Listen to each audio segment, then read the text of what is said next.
a while back.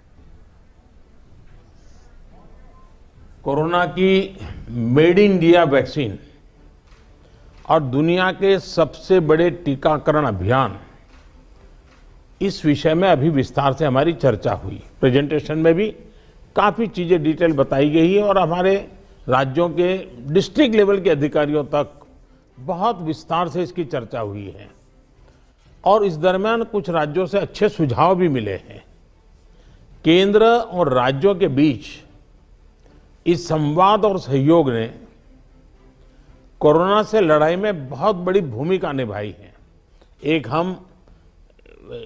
प्रकार से federalism का उत्तम उदाहरण इस सारी लड़ाई में हम लोगों ने प्रस्तुत किया है।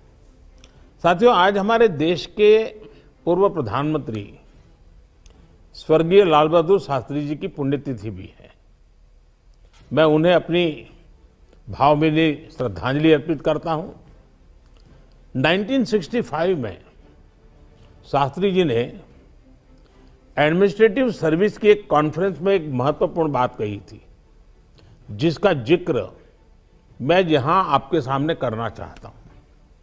उन्होंने कहा था कि the basic idea of governance as I see it is to hold the society together so that it can develop and march towards certain goals. The task of the government is to facilitate this evolution, this process. मुझे संतोष है कि corona के इस संकट काल में हम सभी ने एकजुट होकर काम किया। जो सीख लाल बहादुर शास्त्री जी ने दी थी, उसी पर चलने का हम सब ने प्रयास किया और इस दरमियान संवेदनशीलता के साथ त्वरित फैसले भी किए गए, जरूरी संसाधन भी जुटाए गए और देश की जनता को निरंतर हम लगातार जागरूक भी करते रहे।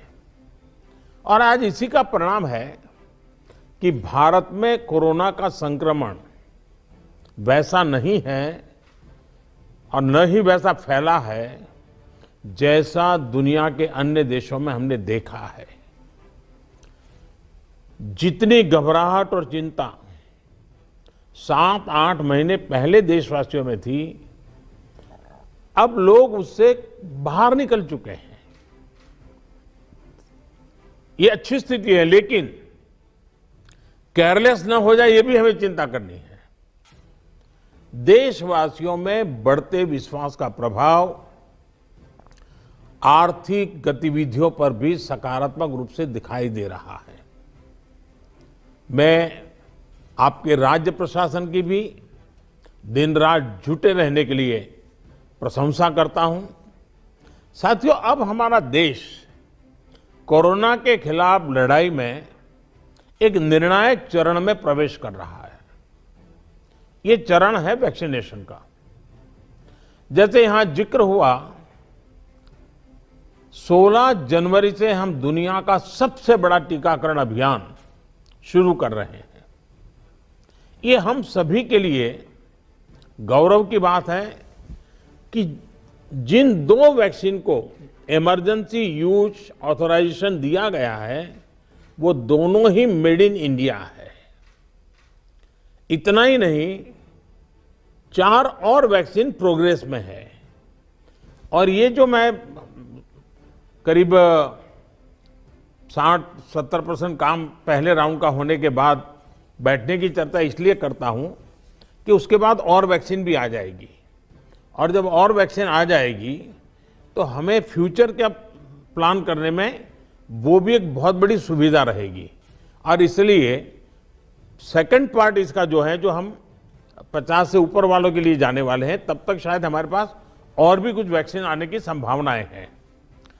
साथियों, देशवासियों को एक प्रभावी वैक्सीन देने के लिए हमारे एक्सपर्ट्स ने हर प्रकार की सावधानियां बरती हैं और अभी साइंटिफिक कम्युनिटी की तरफ से विस्तार से हमें बताया भी गया है। और आपको मालूम होगा, मैं इस विषय में जब भी मुख्यमंत्रियों के साथ बात हुई, मैंने हमेशा एक ही जवाब दिया था कि इस विषय में हम जो भी निर्णय करना होगा, वो साइंटिफिक कम्युनिटी जो कहेगी वो ही हम करेंगे। साइंटिफिक कम्युनिटी को ही हम फाइनल वर्ड मानेंगे और हम उसी प्रकार चलते रहे हैं। कई लोग कहते थे देखिए दुनिया में वैक्सीन आ गई, भारत क्या कर रहा है, भारत सो रहा है, इतने लाख हो गया, इतना हो गया, भारत कुछ, ऐसी भी चिल्लाहट हुई। लेकिन फिर भी हमारा मत था कि ये साइंटिफिक कम्युनिटी और जो इसके लिए जिम्मेवार लोग हैं उनकी तरफ से जब आएगा तभी हमारे लिए उचित होगा और हम उसी दिशा में चले हैं। बड़ी बात जो मैं दोहराना चाहता हूं कि हमारी दोनों वैक्सीन्स दुनिया की दूसरी वैक्सीन से ज्यादा कॉस्ट इफेक्टिव है। हम कल्पना कर सकते हैं अगर भारत को कोरोना टीकाकरण के लिए विदेशी वैक्सीन पर पूरी तरह निर्भर रहना पड़ता तो हमारे क्या हालत होते, कितनी बड़ी मुश्किल होती, हम उसका अंदाज लगा सकते हैं। ये वैक्सीन भारत की स्थितियां और परिस्थितियों को देखते हुए निर्मित की गई है। भारत के टीकाकरण का जो अनुभव है, जो दूर सुदूर क्षेत्रों तक पहुंचने की व्यवस्थाएं हैं, वो कोरोना वैक्सीनेशन कार्यक्रम में बहुत उपयोगी सिद्ध होने वाली है। साथियों, आप सभी राज्यों के साथ सलाह मशवरा करके ही ये तय किया गया है कि टीकाकरण अभियान की शुरुआत में किसे प्राथमिकता दी जाएगी। हमारी कोशिश सबसे पहले उन लोगों तक कोरोना वैक्सीन पहुंचाने की है जो देशवासियों की स्वास्थ्य सुरक्षा में जुटे हुए हैं, जो हमारे हेल्थ वर्कर्स हैं, सरकारी हो या प्राइवेट, पहले उनको टीका लगाया जाएगा। इसके साथ साथ हमारे जो सफाई कर्मचारी हैं, दूसरे फ्रंटलाइन वर्कर्स हैं, सैन्य बल है, पुलिस और केंद्रीय बल हैं, होमगार्ड है, डिजास्टर मैनेजमेंट वॉलेंटियर समेत तमाम सिविल डिफेंस के जवान हैं, कंटेनमेंट और सर्वेलेंस से जुड़े रेवेन्यू कर्मचारी हैं, ऐसे साथियों को भी पहले चरणों में टीका लगाया जा रहा है। देश के अलग अलग राज्यों के हेल्थ वर्कर्स, फ्रंटलाइन वर्कर्स की संख्या देखें तो एक करीब करीब 3 करोड़ होती है। ये तय किया गया है कि पहले चरण में इन 3 करोड़ लोगों को वैक्सीन देने के लिए जो खर्च होगा वो राज्य सरकारों को वहन नहीं करना है, भारत सरकार इसको वहन करेगी। साथियों, वैक्सीनेशन के दूसरे चरण में, वैसे एक प्रकार से वो तीसरा चरण हो जाएगा, लेकिन हम अगर इन 3 करोड़ को एक माने तो दूसरा चरण 50 वर्ष से ऊपर के सभी लोगों को और 50 वर्ष से नीचे के उन बीमार लोगों को जिनको संक्रमण का सबसे ज्यादा खतरा है, उनको टीका लगाया जाएगा। आप सभी परिचित हैं कि बीते कुछ हफ्तों में जरूरी इंफ्रास्ट्रक्चर से लेकर लॉजिस्टिक तक की तैयारियां सभी राज्यों और केंद्र शासित प्रदेशों के साथ विचार विमर्श करके, लगातार मीटिंगें करके, मॉड्यूल्स बना करके इसको पूरा किया गया है। देश के लगभग हर जिले में ड्राई रन्स भी पूरे हो चुके हैं। इतने बड़े देश में सभी जिलों में ड्राई रन्स हो जाना, ये भी अपने आप में हमारी काफी बड़ी कैपेबिलिटी को दिखाता है। हमारी जो नई तैयारियां हैं, जो कोविड के एसओपीज हैं, उनको अब हमें अपने पुराने अनुभवों के साथ जोड़ना है।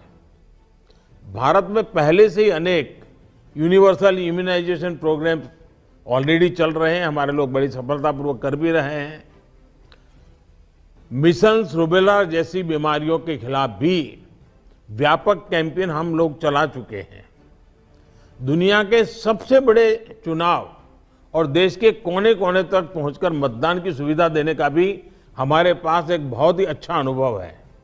इसके लिए जो बूथ स्तर की रणनीति हम बनाते हैं, उसी को हमें यहां भी प्रयोग में लाना है। साथियों, इस टीकाकरण अभियान में सबसे अहम उनकी पहचान और मॉनिटरिंग का है जिनको टीका लगाना है। इसके लिए आधुनिक टेक्नोलॉजी का उपयोग करते हुए कोविन नाम का एक डिजिटल प्लेटफॉर्म भी बनाया गया है। आधार की मदद से लाभार्थियों की पहचान भी की जाएगी और उनको दूसरी डोज समय पर मिले, ये भी सुनिश्चित किया जाएगा।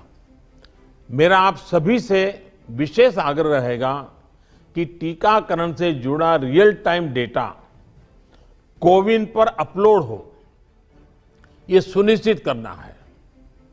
इससे जरा सी चूक भी इस मिशन को नुकसान पहुंच सकता है। कोविन पहले टीके के बाद एक डिजिटल वैक्सीनेशन सर्टिफिकेट जनरेट करेगा।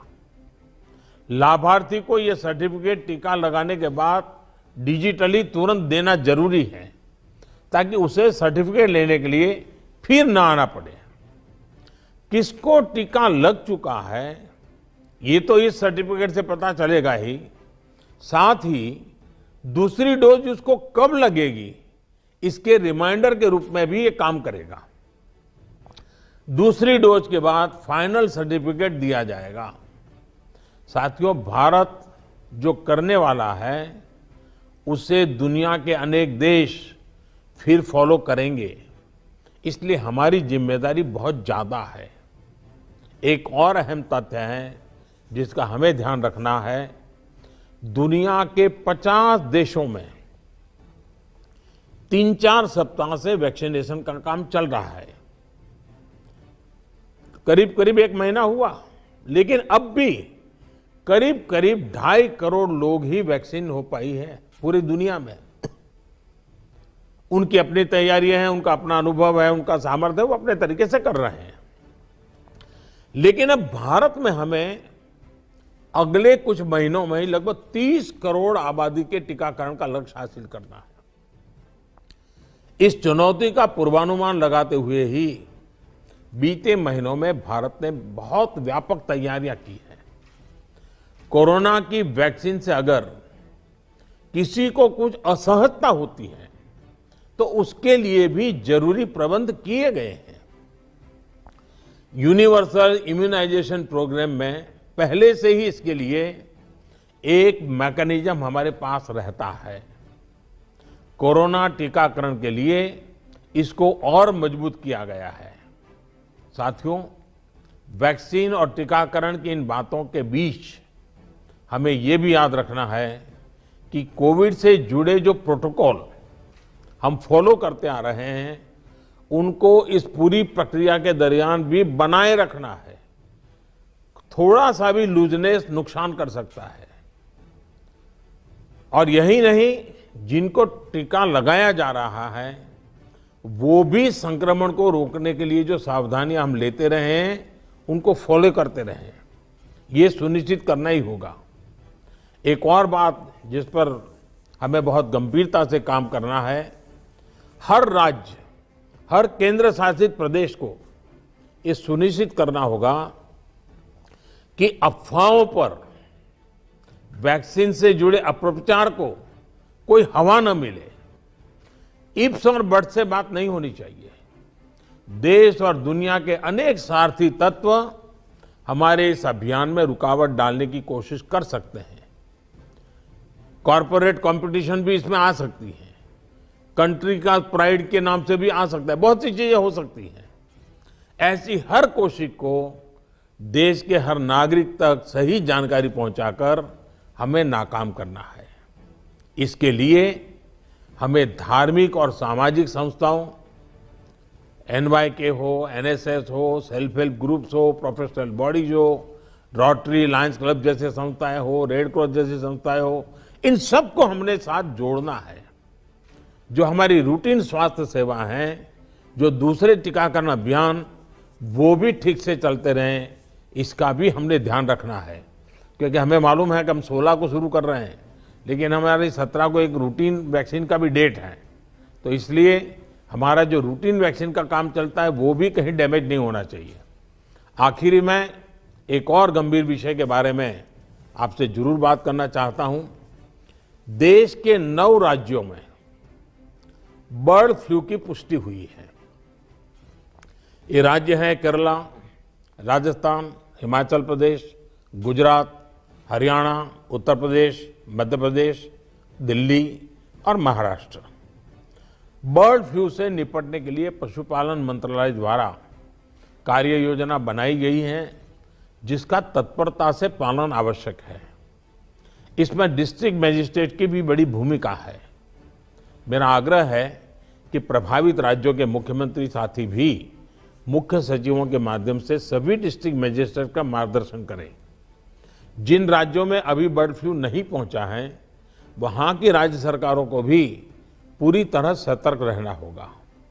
हमें सभी राज्यों, स्थानीय प्रशासन को वाटर बॉडीज के आसपास, पक्षी बाजारों में, जू में, पोल्ट्री फार्म इत्यादि पर निरंतर निगरानी रखनी है, ताकि पक्षियों के बीमार होने की जानकारी प्राथमिकता पर मिले।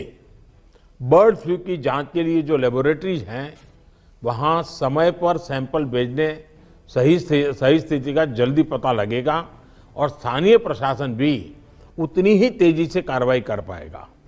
वन विभाग हो, स्वास्थ्य विभाग, पशुपालन विभाग के बीच जितना अधिक कोऑर्डिनेशन होगा, उतनी ही तेजी से हम बर्ड फ्लू के नियंत्रण में सफल होंगे।